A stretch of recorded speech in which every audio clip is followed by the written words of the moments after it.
Jumlah korban bencana banjir dan longsor yang melanda 52 kabupaten dan kota di 3 provinsi di Sumatera terus bertambah. Badan Nasional Penanggulangan Bencana mencatat hingga 15 Desember jumlah korban meninggal dunia mencapai 1.016 orang. Seperti yang kita ketahui, di beberapa waktu terakhir, wilayah Sumatera dilanda banjir besar. Banyak rumah kebanjiran, akses jalan terputus, dan juga banyak warga yang mengungsi. Tapi yang bikin heran, kenapa bencana ini tuh nggak viral? Dan kenapa nggak ditetapkan sebagai bencana nasional?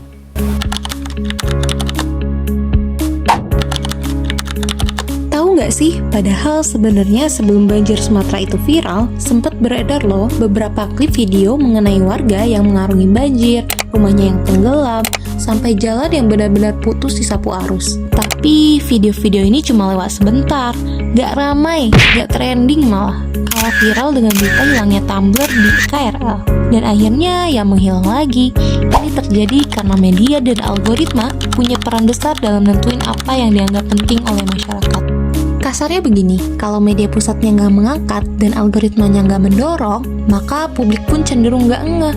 Jadi bukan karena banjirnya nggak besar, tapi karena perhatiannya diarahin ke hal lain.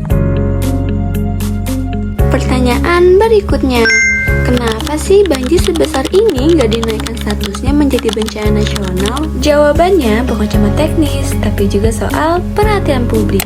Dalam teori komunikasi, ini dikenal sebagai agenda setting, yang dimana media dan ruang publik menentukan isu apa yang dianggap penting dan isu yang perlahan dilupakan. Ketika media nasional dan algoritma lebih sibuk mengangkat isu lain, perhatian publik pun bergeser. Akibatnya, banjir Sumatera tidak masuk ke agenda utama pembicaraan publik. Padahal, perhatian publik itu penting, karena semakin besar tekanan publik, semakin besar pula dorongan bagi pemerintah untuk mengambil keputusan besar, termasuk menetapkan status bencana nasional. Jadi, ketika isu banjir tidak berada di agenda utama media, keputusan politik pun cenderung ditunda. Dengan kata lain, pengalian isu dan minimnya sorotan media punya dampak langsung pada status bencana ini. Sekarang kita masuk ke bagian yang paling penting. Kenapa sih banjir itu terjadi dan kenapa ya rasanya makin sering? Sumatera adalah salah satu wilayah dengan tingkat deforestasi tertinggi di Indonesia.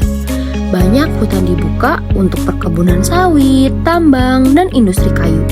Jadi, banjir yang dulu muncul sekali-sekali, sekarang bisa muncul 1-2 kali dalam setahun. Ini tuh bukan cuma fenomena alam semata sih, tapi konsekuensi dari keputusan eksploitasi lahan selama puluhan tahun. Jadi, banjir Sumatera bukan cuma tentang limpahan air, tetapi juga tentang kerusakan lingkungan yang panjang, lemahnya tata ruang, kurangnya perhatian publik, dan keputusan politik yang kompleks. Kalau kamu peduli, bantu sebarkan informasi seperti ini yuk, karena makin banyak orang yang aware, makin besar juga tekanan untuk perubahan. Sampai jumpa di video edukasi berikutnya.